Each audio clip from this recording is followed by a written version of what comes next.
केन्द्रापड़ा जिलार आराध्य देवता होउचंती प्रभु बलदेवजी।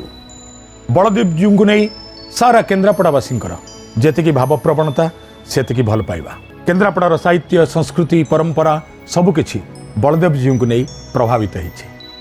से बलदेवजीकर भूमि अर्थात केन्द्रापड़ार कनिका रजांक अधीनर गोटे मूलक केरडागढ़ राजनगर ठू खूब अल्प दूर।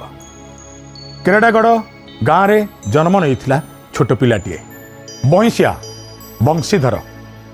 गाँव में जितेबाला कहीं ना कहीं क्या प्रति श्रद्धा को उपस्थापन करे ता ना को आउ गोटे ना डाकिबा आरंभ करे आउ टिके दीर्घ हो जाए। जनक ना सनातन ताकू डाकिबे सना, जनक ना भगवान ताकू डाकिबे भगिया, विभिन्न ना रे। ठीक सेहीपरि वंशीधर को वंशिया ना डाकुଥିଲେ। आ वंशीधर गोटे जमीदार परिवार रे जन्म होते। जमीदार कहले भूल हम, गोटे छोट सामंत परिवार रे जन्म होते। पिला दिनों भितर अनेक विलक्षण देखा जाइथिला।